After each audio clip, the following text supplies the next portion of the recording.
नीति ये हम देखते आए हैं सन 47 से, जो अभी वर्तमान की इतिहास है कि 1947 का युद्ध हुआ, उसके बाद 62 का युद्ध हुआ, उसके बाद 71 का युद्ध हुआ, उसके बाद में आपका कारगिल युद्ध हुआ, और अभी ये जो चल रहा है आतंकवाद वाला छद्म युद्ध, ये भी आप इसको लेके मान सकते हैं।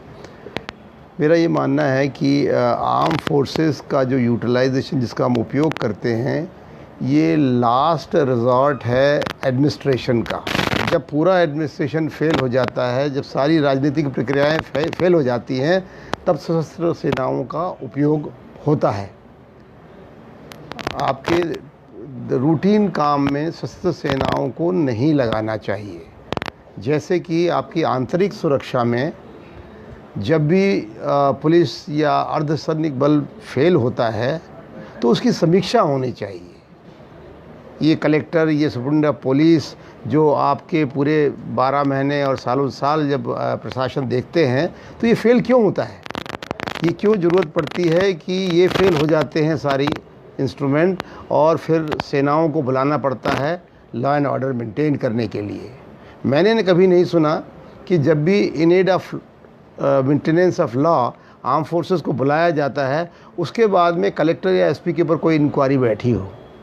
हैदराबाद में लॉ एंड ऑर्डर की सिचुएशन पैदा हुई थी, हमारे यहाँ कैप्टन कुमार साहब बैठे हैं, इन्होंने उस वक्त लॉ एंड ऑर्डर संभाला था हैदराबाद शहर का। आर्मी को दे दिया गया था हैदराबाद, काफ़ी पुरानी बात है ये, तो इन्होंने संभाला था। वहाँ पर एसपी और कलेक्टर जो है वो पीछे बैकग्राउंड में चले गए थे। तो मेरा ये बहुत बड़ा विश्वास है कि जब आप पूरा इंस्ट्रूमेंट फेल हो जाता है और आर्म फोर्सेस को आप कहते हैं कि संभालो अब देश को या हमारे शहर को संभालो, और जब स्थिति नॉर्मल हो जाती है तो आप उसके साथ क्या बर्ताव करते हैं, कैसा बर्ताव करते हैं। एक पुलिस वाला उसको रोक करके उससे पैसे मांगता है। जब वो ट्रेन में चलता है जवान, तो उसको बैठने की सीट नहीं दी जाती। वो जब सिविल लाइफ में आता है तो सब उसके पीछे पड़े रहते हैं, कैंटीन का सामान दिलवा दो। तो ये किस तरह का व्यवहार है। अब मैं दूसरी बात पे आ रहा हूँ कि अगर वो अपनी जान दे करके सुरक्षा कर रहा है, सीमाओं की रक्षा कर रहा है, उस पर राजनीति हो रही है। राजनीतिक विपक्षी दल इतने गिर चुके हैं, इतनी ओछी मानसिकता लेके बैठे हुए हैं कि पहले तो कहते हैं कि हम आपके साथ में हैं, और एक हफ्ते के अंदर वो 180 डिग्री टर्न होकर के आपसे प्रश्न पूछने लग जाते हैं। बताइए आपने कैसे अटैक किया, बालाकोट पे कैसे अटैक किया, आपने तो किया नहीं, लोग तो मरे नहीं, डेड बॉडी हमने देखी नहीं, पेड़ देखे हमने, पेड़ गिरे हैं। मतलब ये है कि आप वो संदेह पैदा कर रहे हैं, आप वो प्रश्न खड़ा कर रहे हैं अपनी सशस्त्र सेनाओं पर, क्योंकि आप केंद्रीय सरकार को निशाना बनाना चाहते हैं, क्योंकि वो चुनाव सामने है।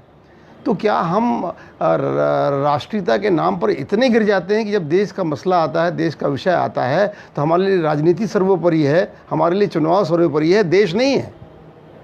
ये बहुत बड़े सोचने का विषय है कि जब देश का विषय आता है तो सबको एक स्वर में बोलना चाहिए। जिसको हमने जिम्मेदारी दी है देश को संभालने की, सबको उसके पीछे खड़े होकर के अपना एकता का परिचय देना चाहिए, उसका मनोबल नहीं गिराना चाहिए, और जो भी सशस्त्र सेनाएं कर रही हैं उनका मनोबल बढ़ाने के लिए उनकी भूरी भूरी प्रशंसा करनी चाहिए। क्योंकि जब आप देखिए कि किसी का घर का व्यक्ति डेड बॉडी आती है, ये कोई आसान विषय नहीं है।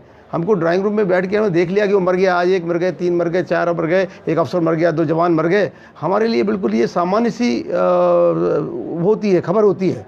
पर आप देखिए उसके घर में कितनी बड़ी विडंबना है। एक जवान पत्नी है, एक छोटे छोटे बच्चे हैं, उनको पूरा जीवन सामने पड़ा हुआ है, उसको संभालने वाला कौन है। क्या कभी देखा गया है किसी संस्था द्वारा कि उस युवा पत्नी का या छोटा बच्चे का आगे जीवन कैसे चलेगा? क्या कोई समाज में उसको उसकी जिम्मेदारी लेने को तैयार है? कोई ये कहने को तैयार है कि हम इनके बच्चों की पढ़ाई की जिम्मेदारी लेते हैं? कोई ये कहने को तैयार है कि हम इनकी पत्नी की जो है को किसी जॉब में लगा देते हैं? या कोई ये कहने को तैयार है कि उनके बच्चे जब पढ़ के बड़े हो जाएंगे तो हम उनको नौकरी दिलाने में सहायता करेंगे? ऐसा कोई लॉन्ग टर्म कमिटमेंट किसी का नहीं रहता। उसकी शहादत हो जाती है और वो शहीद परिवार बिल्कुल मतलब भटकता रहता है सड़कों पर। वो तहसीलदार के चक्कर लगाता है, कलेक्टर के चक्कर लगाता है, एसपी के चक्कर लगाता है, उसकी इतनी बुरी गत होती है। मुझे याद है 2013 में एक शेर सिंह और एक और जवान जो आगरा के, जिनका सर काट दिया गया था, वो अभी तक उनको जो घोषणाएं की थी अभी तक पूरी नहीं हुई है उनकी। तो हम किस तरह के का जीवन जी रहे हैं। मुझे तो समझ में नहीं आता कि एक लॉन्ग टर्म पॉलिसी होनी चाहिए, उसमें सुरक्षा की जो पॉलिसी होनी चाहिए। ज़्यादातर तो कांग्रेस ने राज किया, आज तक उन्होंने कोई सुरक्षा नीति बना के दी नहीं कि हमको किस तरह पाकिस्तान के साथ हमारी क्या होनी चाहिए नीति, चाइना के साथ क्या होनी चाहिए, बाकियों के साथ क्या होनी चाहिए। और बस एक ही चीज़ होती है कि किस तरह से हम इसका उपयोग कर लें, क्योंकि ये चुनाव का वर्ष है और अगर ये इससे उनको जीत मिलती है तो उसको रोकने की पूरी कोशिश करते हैं। ये वो भाषा बोलने की कोशिश कर रहे हैं जो कभी पाकिस्तान बोला करता था।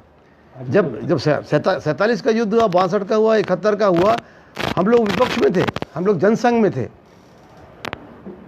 कभी हमारी पार्टी ने ये विषय नहीं उठाया, कभी उन पर शक और संदेह नहीं उठाया, कभी नहीं पूछा कि 71 के और 65 के युद्ध में आप बताओ कि आपने मारा कि नहीं मारा है। आपके लोगों वाले का बैटल हुआ, जो सरकार ने कह दिया, जो सेना ने कह दिया, उसको अक्षरतः माना और पूरा उनका साथ दिया। बल्कि हमारे लोगों ने, संघ के लोगों ने जा कर के जवानों को रसद पहुंचाई, उनको तरह तरह हेल्प की। तो ये आज का विपक्ष कैसा विपक्ष हो गया है। तो ये एक बहुत जागरूकता का विषय है कि हम जो है बच्चों को, और इसका मुझे कारण ये लगता है कि हमारे पास में अनुशासन की कोई भी प्रशिक्षण या ट्रेनिंग नहीं दी जाती है। ये बहुत ज़रूरी है। हमारे मध्य प्रदेश में एक सैनिक स्कूल है। अब जनसंख्या बढ़ चुकी है, जब मध्य प्रदेश जनसंख्या करीब 8 करोड़ हो चुकी है करीब। ये सैनिक स्कूल मेरे हिसाब से एक की जगह कम से कम, हमारे अगर 5 क्षेत्र हैं, महाकौशल है, विंध्य प्रदेश है, मालवा है, मध्य भारत है, तो कम से कम 5 सैनिक स्कूल 5 जगह स्थापित किए जाने चाहिए। और इन सैनिक स्कूल में आपकी डिसिप्लिन की बिल्कुल, आज के जो प्राइवेट स्कूल हैं उनमें कहीं पर भी देशभक्ति के लिए और राष्ट्रवाद की वाली बात नहीं की जाती। या तो कॉन्वेंट स्कूल है, या तो बस वो परीक्षा के लिए आपको रटने वाली जो है वो अपने पैटर्न सिखाते हैं कि ज़्यादा से ज़्यादा 90% से कैसे मार्क्स लाना। मुझे ये सब चीज़ें आजकल सिखाई नहीं जा रही है। तो मेरा मानना है कि हम चलाएँ कुछ, कि हमारे स्टेट में कम से कम मध्य प्रदेश की हम बात करें कि कम से कम 5 सैनिक स्कूल हो और यहाँ पर सभी परिवारों के बच्चों को भेजा जाए एडमिशन के लिए, यहाँ से पढ़ के 10+2 करके निकलें। तो ये एक बहुत अच्छे नागरिक बनेंगे जो कि अनुशासित रहेंगे। हाँ, ये ज़रूरत है इसका। और ये विषय है क्योंकि बाकी देशों में देख के, इजराइल कंपलसरी 6 साल की ट्रेनिंग है वहाँ पर।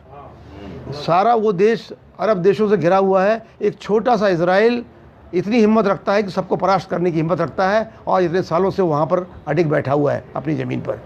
अमेरिका के अंदर 1 साल की कंस्ट्रक्शन होती है, कंपलसरी ट्रेनिंग होती है, कोई उससे बच नहीं सकता है। वहाँ जाने के बाद में आपको समझ में आता है कि आर्म फोर्सेस क्या हैं, ये देश की सुरक्षा में लगी हैं, कितना इम्पोर्टेंट वर्क है ये। हमारे यहाँ क्या है कि शहादत कोई देता है और हम ये समझ नहीं पाते कि वो कितनी बड़ी उसने जान को निछावर करके काम किया है। तो मेरा आप सबसे यही निवेदन है कि आप इसको फैलाएं, बताएं कि हमारे मध्य प्रदेश में कम से कम 5-6 सैनिक स्कूल हों और हम अच्छे नागरिक तैयार करें। धन्यवाद। बहुत